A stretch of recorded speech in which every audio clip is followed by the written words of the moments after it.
Well, hello there, YouTube.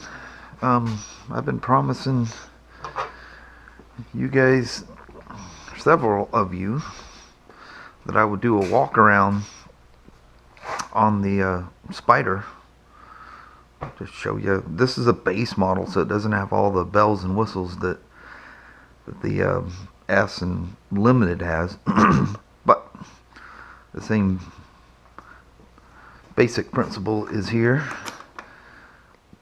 So, well, let's just go over the front of it here first. Now this one has adjustable handlebars. This is the BRP Triaxis adjustable handlebars, and they're adjustable from the front, forward and back. And just underneath here is another bolt that you can adjust them up and down this way. Just grab a tool here right quick and I'll give you a quick. And it comes with this fancy little T-handle. It's just a 8mm T-handle. But anyway, probably the biggest adjustment that most people make, and that I do, because everybody that rides this thing moves everything around, but they're adjustable forward and back. Is that cool or what? So I've kind of found my little happy spot. I just kind of line these I won't go into that, but I've learned, because every time I get on it, it's been readjusted. And if they're too far back, they I don't know, they weird me out, make my shoulders hurt or something. And then of course this screws in and out, and there's quite a bit of adjustment. I think it's like 4 inches. Is it 4 back and forth and 3 up and down? Whatever. But anyway, these things will roll way up. So if you put these things all the way forward and then roll everything up, geez, you're up here like a damn crotch rocket. But that's adjustable. It's really stiff because it's on a kind of a ball joint type of a setup, and it doesn't lock down, so it needs to be stiff so that it doesn't move around as you're driving about. And this is where a GPS would mount if you had the GPS on this. Anyway, the dash, we'll cycle the key once and you'll see all the lights and everything that come on. You gotta let it boot all the way down. Well, you see that. A series of lights, all the vehicle stability control, and water temperature, oil pressure, all the normal stuff you get on a gauge. And it's got different modes. This is, of course, because it does not have the temperature and fuel analog gauges here. When those are disconnected, it automatically turns on the digital versions of that. In fact, the fuel gauge, you can see it's reversed. Fuel's on the right, temperature's on the left. The analog gauges, it's fuel on the left and temperature, on the right. But some people don't believe or don't feel that analog gauge is accurate. So you can pull this panel off and just simply unplug those, and when you do, it reverts to the digital. But anyway, digital speedo plus analog speedo and tach. And down here you have a tach. Trip meters, total, tells you what gear you're in. You got neutral, reverse, and then 1 through 6. Tells you ambient temperature, says it's 64 in here, which is about right. And time, you can switch between whatever you want, a military or a 12-hour. First one is your radio. And from this, you can, if you plug in an iPod or you have XM radio, CB, there's more options to this. There's more screens that you'll come through. And here's your trip meter. You can see the last time I rode it, the run time was 2 hours, 5 minutes, and 10 seconds.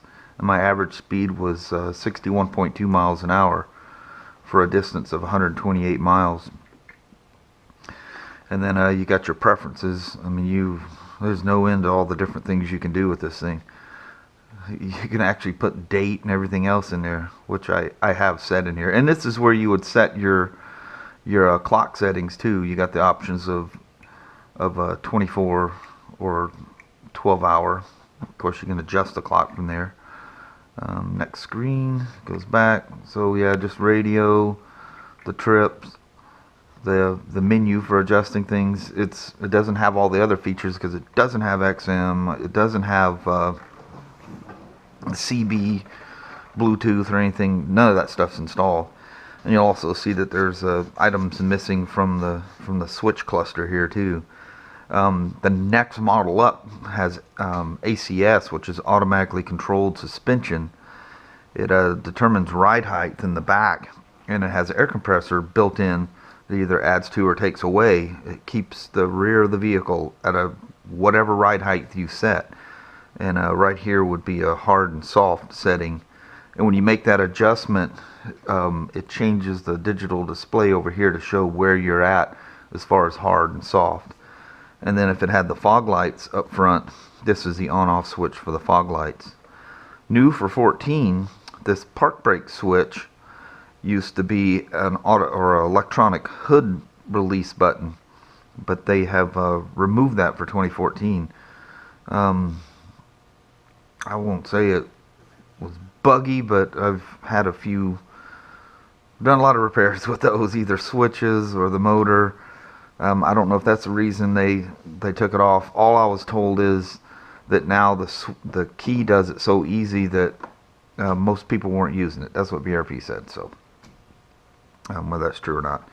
And the switch cluster, you have mode set for goofing around with different things. The eco mode for 2014. If you push and hold this for 2 to 3 seconds, you'll see it appear in the dash here. See, eco mode. And when we drive along, it suggests upshifts. I feel it's so detuned because of the different mapping it introduces when you go into that mode that I don't care how much gas I'm saving, I don't like it. But anyway, and here's your directional pad for moving throughout it.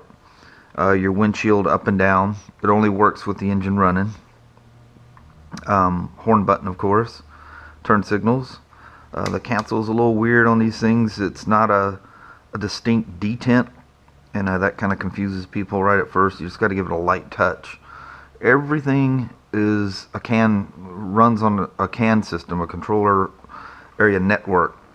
So you don't, it's like a big computer network is what it is.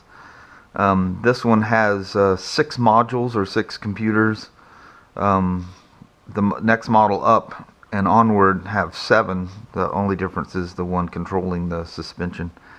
It's got the flashers for high beams, which the lights aren't on. But here's your upshift, downshift lever.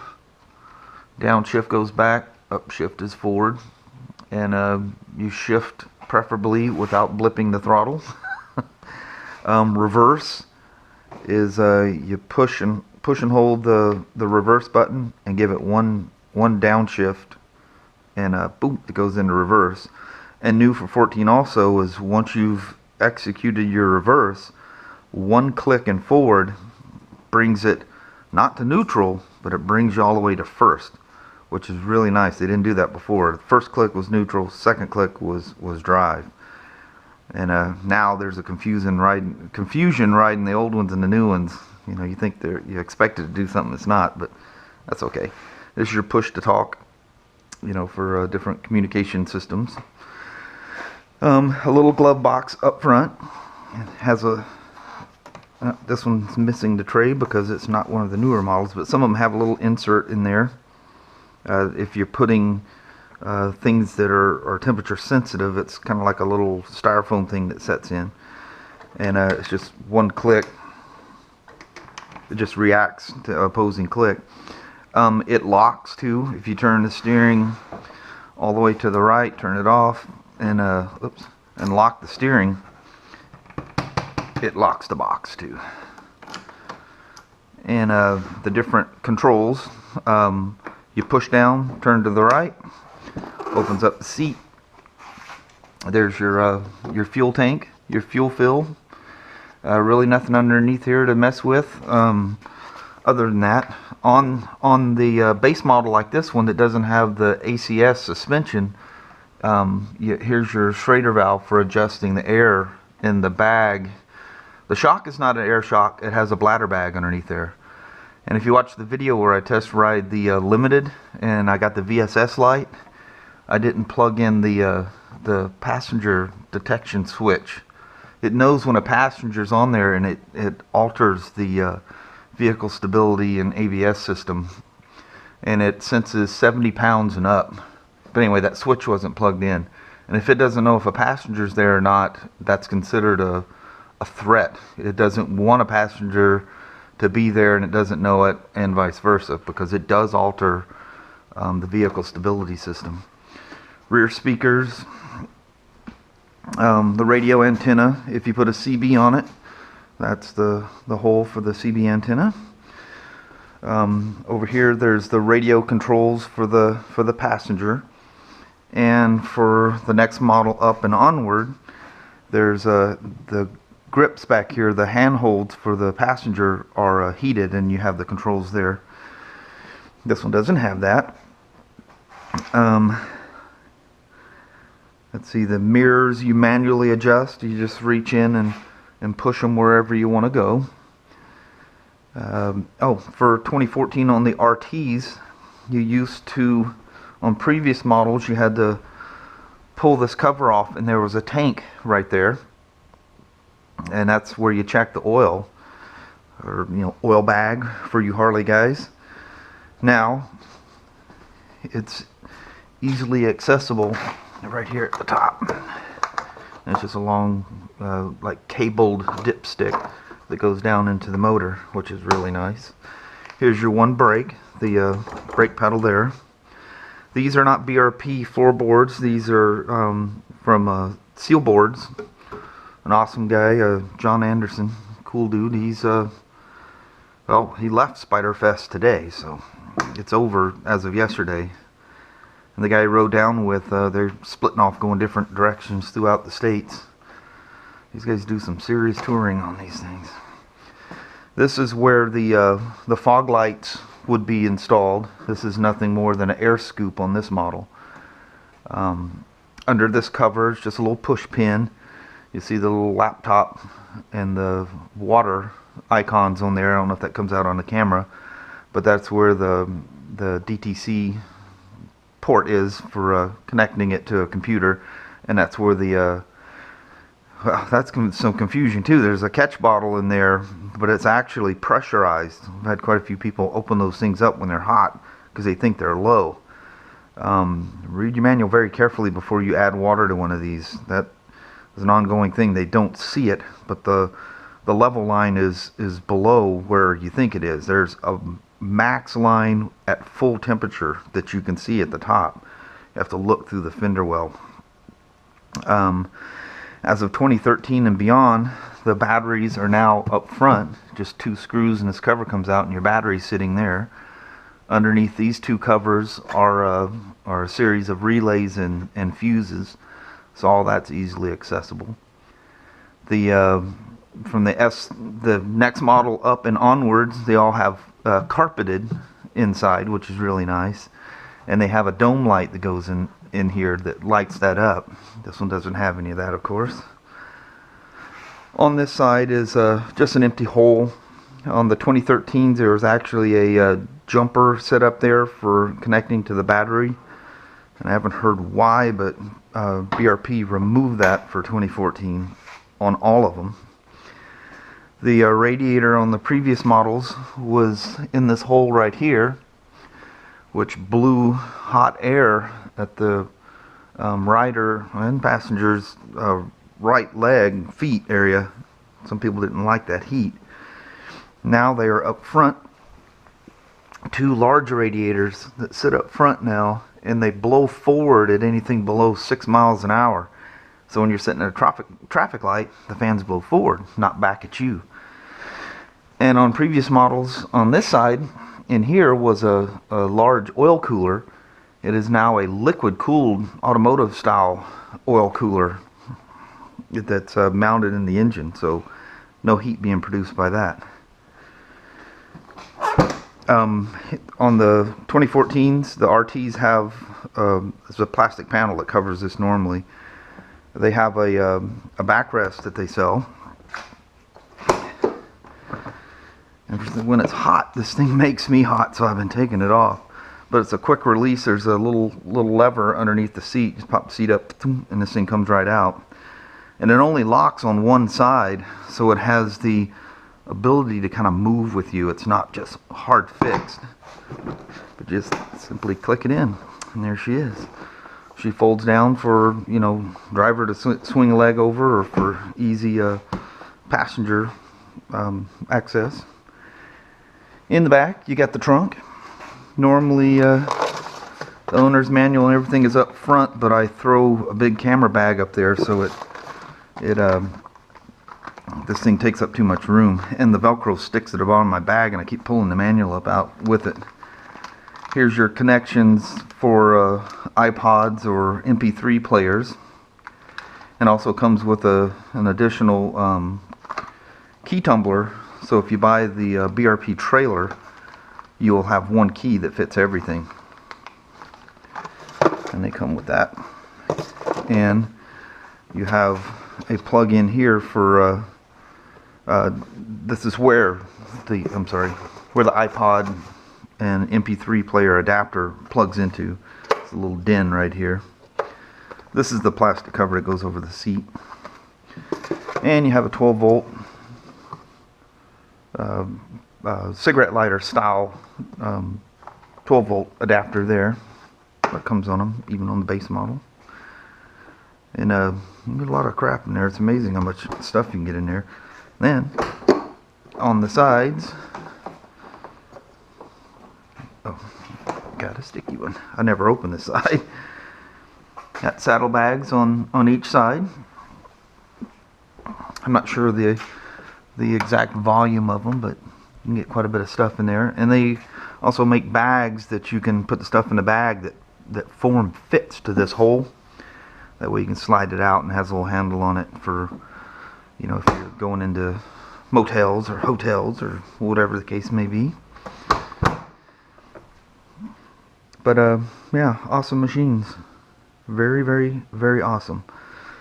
I have the short version. The stock shield is about, I think it's 3 inches taller and a bit wider. And I really thought, I mean, it's almost to the edge of these little wings.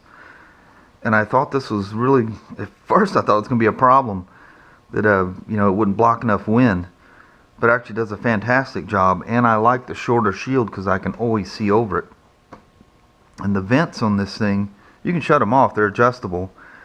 But if you open them, very little, it's weird, it takes the negative pressure off the back of the shield, so you don't get that roll around. When it's raining, I actually leave them open all the time, but I don't shut them in the rain because it makes the rain fly over and around. There's no suction because there's no negative pressure on the back side of the shield. My only complaint with the vintage shield is like when I'm vlogging, I like the tumble of air coming across there, but it's noisy when I'm vlogging, so I'll roll the shield all the way up. When I do that, this vent is now about this high, and I feel like it's an obstruction. But with them open, I can kind of see through them, so it's no big deal. Get a little rubber back in there all the way. Anyway, that's the 2014 Spyder RT. It's a base model, but that leaves it wide open to do what you want to do to it. And there's a pretty good price difference in them too. The one thing that I'm disappointed with that they do with the base models is they put the 2010 through 12 standard fenders on it. I like the ones with the raised groove, and they got a really nice LED light up front. This is just a regular bulb up there, but they're awesome. Gotta love them. Tons of fun. Just one quick thing before we bail out. It is drive-by wire. I always call it fly-by wire. No cables. There's no internal cables. there is a sensor inside there. The spring that you feel, the spring reaction, is a spring that's on the end cap of this.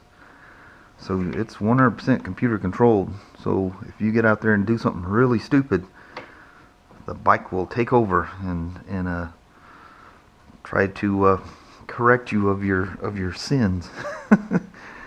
So I am out now. Thanks. You guys have a wonderful day. Bye bye now.